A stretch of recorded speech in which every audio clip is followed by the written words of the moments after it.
I appreciate you all being here today.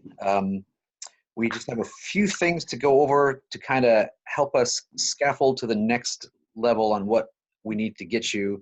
Ultimately, ultimately what we're going to do is have you create your lesson plans. And so we're going to do a little bit of a review as far as what you did last class period. And then we'll try to scaffold on that to give you your first glimpse at things we call instructional strategies. And the end result of that is that you're going to have some reading to do between now and Tuesday of next week. And I'll walk you through the readings as they appear on the course website. Drew, is that a cat or a dog that's with you there? It's a cat. It's a cat. Yeah. I like cats. I like dogs too, for that matter. But it's nice to be able to kind of be in the midst of all that with your own animals. So I'm going to share my screen with you here, and hopefully we can see this. Give me a thumbs up if you can see the share screen. I'm always a little okay. So basic today. Here's we've kind of got our welcome in and through. I'm going to have you guys just go to small groups real quick and kind of check in with each other to review a couple of concepts that we talked about last week. And then I'm going to ask you to kind of go back with each other and compare the scavenger hunts that you did. So if you've got those on your computers, you can call those up and kind of walk through those together. We'll come back and look at some of the stuff that I want you to read for next week on the course website. And then once you've seen where those are and get a little bit of information about those things, then we'll let you go. So not too long with each other today, but enough to kind of show you where to go and get you started on the way to the next step. So let me stop sharing here for a second. Actually, I shouldn't have done that. I got to go back to that sharing. Sorry, this is all new to me. So if you were in class, in physical class, then what you do is I'd have you get out a sheet of paper and just kind of brainstorm about this prompt, which is imagine that you are beginning your first week of being a teacher, which for you guys is going to be what, 2.5, 3 years from now at the most. I mean, you guys are going to be out there in the midst of all this in just a few years. So imagine that you're beginning your first week of being a teacher. You have standards. So we've kind of established that, but how will you know what you should teach your students? I want you to kind of go back to what we did last class. Think about that. I'm going to put you into small groups. If I can remember how to do that. And then I'm going to ask you to talk to each other about that question in your groups. How would you know what to teach on the first day of class? Stop sharing that. Hopefully you can remember that prompt. I'm going to throw you into some breakout rooms. We're going to have 3 participants in each room. So I'll create those rooms. I'm going to give you just like 2 minutes and talk about that. How would you know what to teach on the first day of class, on your first day of being a teacher? What is it that you're going to be able to draw on? Assuming you've got standards, what else is it that you're going to need to know? And that's going to create a framework for what we're going to do here in a few moments. So I'll see you here in about 2 minutes.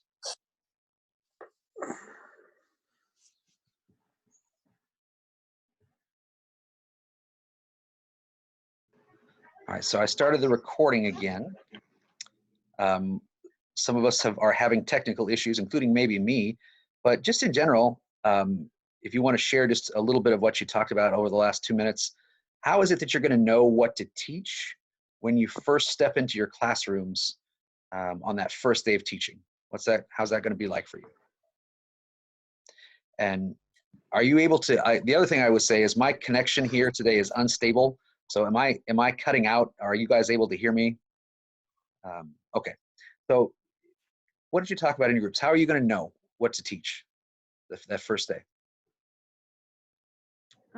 In my group, I said that each teacher is obviously given standards, and then within that, there's like a curriculum that the teachers have to meet. Mm-hmm. And so you'll just like kind of follow along and stuff like that. But then we talked about like on the actual first day, like if you're a new teacher, it's probably going to be more like introducing yourself, like talking about like, yeah, that's true, where you went to school. But yeah, that's the other lesson is go back to the ecology class. You gotta lay those those foundational train tracks before your content can come through. So that's true. So in some ways, this is a poor question, but I think that what you hit on is you got your standards, you got your curriculum, and so now what we need to do in the framework of all of that is to show you different ways and methods to help you deliver that instruction. And that's what the basis of this course actually is, okay? So let me share just quickly again. Oops, sorry.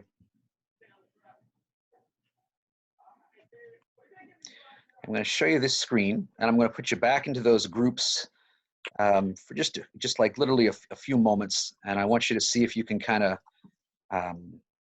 put the steps in order. Remember, we looked at this this PowerPoint slide last class that we got together.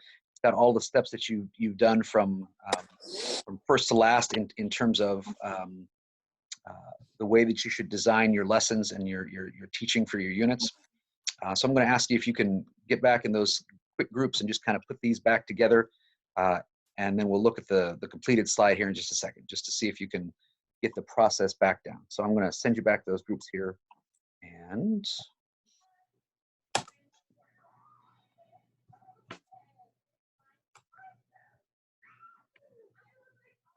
okay. Wait a minute, time out. I screwed up again.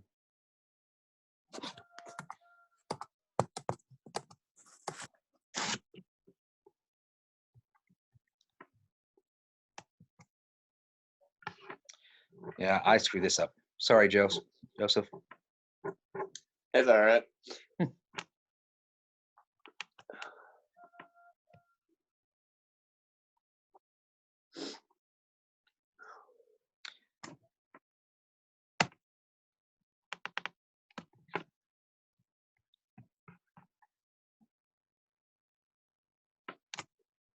Yeah, I screwed that up, Drew. I'm sorry. Emily, I'm sorry. I screwed that up. Okay.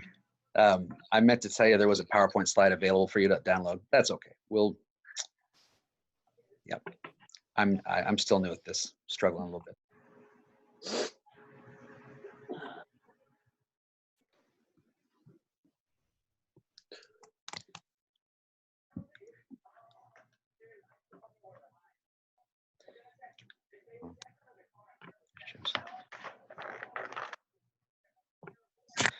Oh, I need to apologize for that. You guys are all back now. I screwed that up. I meant to tell you there was a PowerPoint slide that you were supposed to look at, but that you could get off the course website. But I screwed that up. That was not my finest moment in class lore here. So tell you what, I'm just going to move beyond all that, and we will let you do one more thing where I get you together, and then I'm gonna move you into the move you in through the class website, show you the readings that you're supposed to do, and then we'll let you go.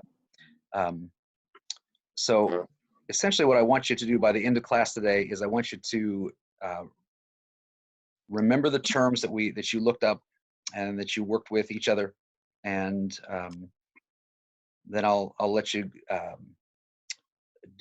go through those readings, and then we'll come back on Tuesday, and hopefully I will have more words on Tuesday to speak to you that will make more sense. So one more time, I'm going to actually put you into groups, and I actually have a mission for you this time, which is I want you to go find those curriculum and terms that you looked up. I want you to look at them with each other and compare the answers that you've got. So you're going to have your groups of 3. I want you to move through those terms, kind of compare those answers with each other. I'll give you like 7 minutes to do that in your groups.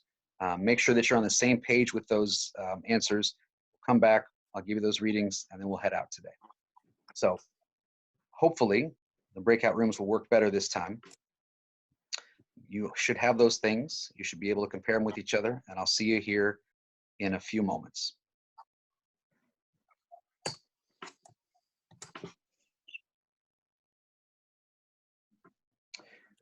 Okay, so hopefully you were not on radically different pages with the answers and things that you had. Were there any terms that came up there that you just had completely different definitions on?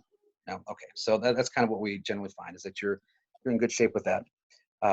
maybe I'm off the struggle bus this morning. Maybe the rest of the class will go smoothly. So I'm loath to even post this video online today, but we'll do it, and it'll be okay. If you ever want to feel better about yourself as a teacher, come back to this video, in the future, and realize that that you can do better.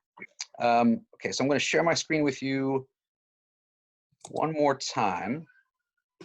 In this one.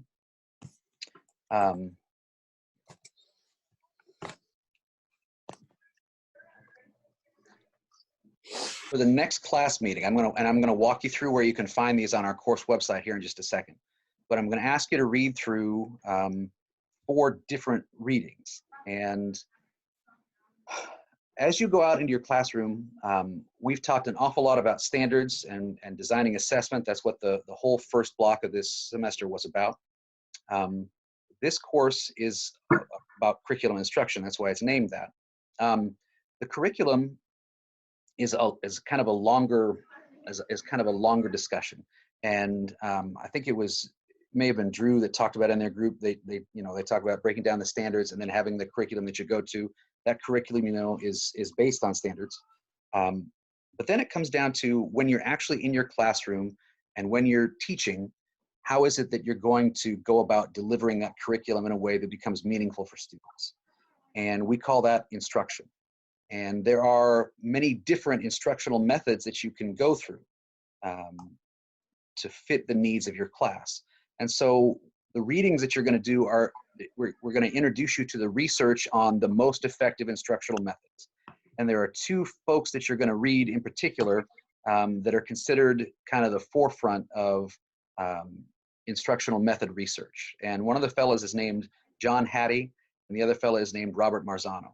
And so I'm going to go to our course website. I'm going to walk you through where you find those readings and tell you a little bit about each of them, and then we'll let you go for the day. Thumbs up if you can see the course website on the screen. Okay. So the first thing I'm going to ask you to look at is the Marzano's PowerPoint that sits right here. This is in the week 1 section. Marzano's PowerPoint is going to give you a background about the 9 instructional strategies that Marzano has identified as being the most effective for use in the classroom. And then the high yield strategies document, if you open that, it will just kind of be a 1 or 2 page document that goes through each of those strategies. The strategies are here on the left side. There's what the research says about the strategies, and here are specific examples. Because one of the things we want you to talk about in this course specifically, they're instructional strategies, and then they're actual methods of instruction, and they're different things. They're related to each other, but they're different things. And so on the left side of this sheet, you'll see the strategy itself that's effective, and on the far right side of the sheet, you'll see examples of the strategy in action. Okay, so this is the strategy, and these are examples of the strategy in action. These are things that teachers actually use in the classroom to help their students learn, and they can fit mostly into one of these 9 specific strategies. Next thing I'll ask you to look at is some work by a fellow named John Hattie. I'll open this one to just kind of walk you through. John Hattie has researched, these say the top 10 strategies of John Hattie. John Hattie's researched probably hundreds of different strategies and tried to put them in some kind of an order about how effective each of them is. The work is very similar, but sometimes the strategies are identified as different things. And so you'll be able to do some comparison between the work of the two men to see about these particular strategies. That's the first Hattie document. There's another document to read about John Hattie. And then this one, you can take a look at it. I'm not going to mandate that you read it because it's 53 pages. This is something put out by the Department of Elementary and Secondary Education here in Missouri, who do make use of John Hattie. And so use this maybe as a curiosity only. When you go out into your classroom, you will probably be evaluated in some ways about the different types of instructional strategies that you use. So this document puts Hattie's instructional strategies, here's one of them, it's called direct instruction, and tries to match them up with what we call the Missouri Educator Evaluation System standards. So if you want to see what your life will be like in 3 or 4 years in your classroom as to how you're evaluated, you can check this document out. If you want just a basic run through of each of those strategies, those first 3 documents that I showed you are going to be the ones that you're going to take a look at. So again, here's Marzano's PowerPoint. You can kind of take a look through that. This is a little bit of a simpler way to look at Marzano's high yield strategies, the 9 strategies. And here's the work of John Hattie. And so you can kind of sift through those, and when you come back on Tuesday, we'll do a little bit more work with that. And also in your PLC classes this week, I think you'll talk a little bit about Marzano and Hattie and how it relates to a fellow named John Antonetti. And we'll let the PLCs kind of do that out. So hopefully before the PLC happens, you go through those a little bit so you have a little bit of working knowledge of those 2 gentlemen and the strategies they put out. Again, on Tuesday when we come back, we'll do a lot more with each of those fellas and talk a little bit more about those strategies, with the goal of eventually giving you what some people call like a teacher toolbox, different ways of delivering your content. If all you do is stand up in front of your class and lecture for 45 minutes, if you're a high school teacher, that's not effective. If you're an elementary teacher, that's obviously not effective. There are different ways to deliver instruction, and we're going to try to delve into the research behind those, different examples of effective strategies. So any questions about that? Okay, let me stop sharing this here. Thank you very much for joining me this morning. I apologize for the first half of this class, and mostly even for the second half, but I truly apologize for the first half of this class. But again, after I post this, if you ever feel bad about yourself as a teacher, come back and look at the first like 10 minutes of this class and then feel much better about yourself. So, any final questions before you head out for the day? All right, guys, again, thanks very much for coming, and stay safe. Good luck, and we'll see you hopefully on Tuesday. Thank you. Bye-bye.